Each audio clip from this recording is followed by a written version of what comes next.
Hi, we're here to talk today about how to determine whether or not a therapist that you're referred to is a good match for you. And let's talk about the top things that you should really strongly consider when finding a therapist.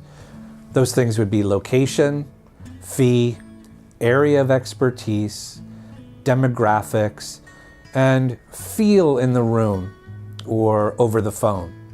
So first, let's start with location. You want to know yourself. Are you someone that has such a tight schedule that it would be really critical for you to find a therapist close to campus? Well, we have many, so I would choose someone who is close to campus if that's your preference. If you don't mind taking public transportation, there are also plenty of good therapists that are further away. Let's talk about fee. If you have ship insurance, the fee is typically $15 as a copay, due either at the beginning or end of a session. Don't forget to negotiate though, particularly if you're on a tight budget. Particularly undergraduates might struggle somewhat financially, and therapists are well aware of that and may be willing to be flexible. Let's now talk about area of expertise. Be sure when you're talking with a therapist over the phone or during a first session to let them know exactly what you've been struggling with, whether it's depression, anxiety, maybe a relationship issue, drugs and alcohol. Be sure to be very specific about that and ask them about their training and their experience in those areas. You want to leave there feeling comfortable and confident that a sound plan is in place for you to get your needs and goals met. Let's talk about personality style. Personality style for a therapist is often rooted in their theoretical orientation.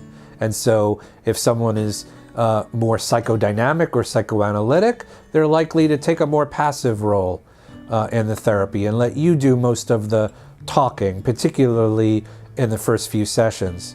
Certainly they might ask questions, but there might not be a high level of engagement.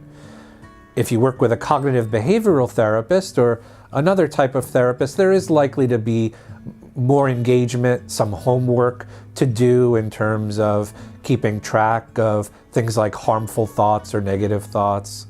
And so know what style might work for you, not only based on theoretical orientation, but just someone's way about them, their mannerism. Are they more, a bit more emotionally detached, or is there a lot of warm energy in the room? Know what it is that you think you might work well with. And lastly, I would say demographics are really key for many students. And so, for instance, if you want to work with someone of the same gender, with the same or similar sexual orientation, certainly someone with the same cultural or similar cultural background, those are all things that could potentially enhance the quality of the experience because of the shorthand that oftentimes people from the same cultures and subcultures are aware of, and the sort of similar expectations, needs, phenomenon that can occur within certain cultures.